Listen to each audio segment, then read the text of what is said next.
what is the position of the cases now in Mathura? And did were some appeals also made during the time of British magistrates to reclaim the land? We know clearly from Cunningham's report that the Eidgah stood in place of the temple, and parts of the temple were used in the construction of the Eidgah mosque. Now, were there any efforts or appeals made by the Hindus to reclaim that land as their own? And how did the British hear them out? Were they fair in their judicial proceedings? Now, one or two things I want to clarify. One is that the Eidgah was built on the site of the temple, and Alexander Cunningham saw the plinth of the temple. So it did not cover the entire, because the temple was huge. The Eidgah was not huge. It was built on the temple, but it did not occupy the entire space of the temple. So this is as far, and he measured the temple. He said it was, on the basis of that, I conclude that it is one of the largest in India. And he also said that the Eidgah, or whatever it is, the masjid he calls it, it was in a very dilapidated, it was a dilapidated structure now, he says. You know, that there was nothing left in that structure actually. And probably, you know, excavations could take place. Of course, no excavations took place because whatever reasons. Now, what happens is that in 1770, the Marathas get control of the Mathura area and they declare Katra Keshavdeva as government land. When they lose to the East India Company, the East India Company continues the Maratha policy of treating it as government land. Now, they at one point they auction, they put this Katra Keshavdeva for auction, and it is purchased by Raja Patnimal of Banaras. He was not a Raja in that sense, he was a banker. So he was sold the entire Katra Keshavdeva, that is 13.37 acres. So Katra Keshavdeva was sold in auction to Raja Patnimal of Banaras. Raja Patnimal was registered as the owner in the British Revenue and Judicial Records. After Raja Patnimal, his successors were regarded as the owners of Katra Keshavdeva. Katra Keshavdeva meant 13.37 acres. It was never partitioned or divided among the heirs. It was just one unit, Katra Keshavdeva. Now, you know, in 1944, the heirs of Raja Patnimal, they had some small loan, which was, you know, not much, about 13,000 rupees or some such thing. And they were not in a position to repay that loan. So Jugal Kishore Birla, they told him that, you know, he wanted to buy this land. They said, you just repay that loan.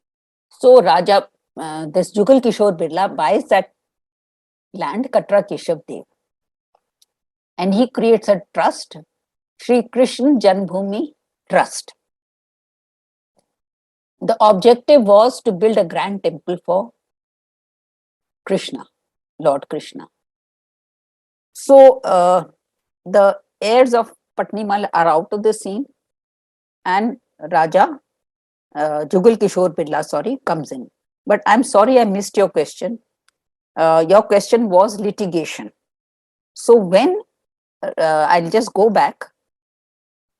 When Raja Patnimal brought Katra Keshavdeva from the British, at that time, litigation starts from what we can call Eidgah party and the heirs of Raja Patnimal.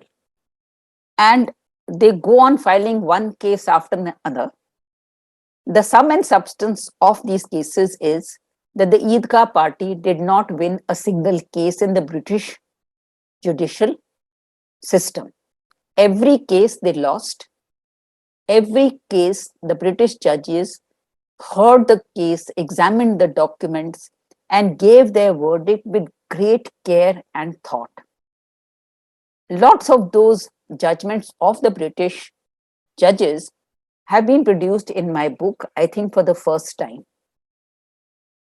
Those cases affirm that every bench of British judges regarded the Idgah party as having no claim. And it says that you are like hardened litigants. You go on coming back when you have no case. So this is, so they won every case. Then I told you that Raja Patnimal's heirs sold the thing to Jugal Kishore Birla. In 1951, he created a trust for the building of the Krishna temple. We have a third party also entering the case of the Krishna temple. That will be the last thing. Then we can open it to questions if you think so. Ji. And also, I would like you to quote Vishnu Jain's case here, so that we can throw open the This is the last discussion. So this, you see, up till 1951, when Jugal Kishore Birla creates the Shri Krishna Janmabhoomi Trust for building a Ram temple, he creates a trust which is headed by Madan Mohan Malviya. All right. Now, things are normal and clear till that time, and all the documents are there with, I have produced them in my book, and they will be easily accessible to everyone in the public who wants to look at them. Now, what happens is that suddenly there's a total upheaval, and something that is totally unexpected happens. See, as I've said, from first century common era, we are tracing the Hindu presence in Mathura.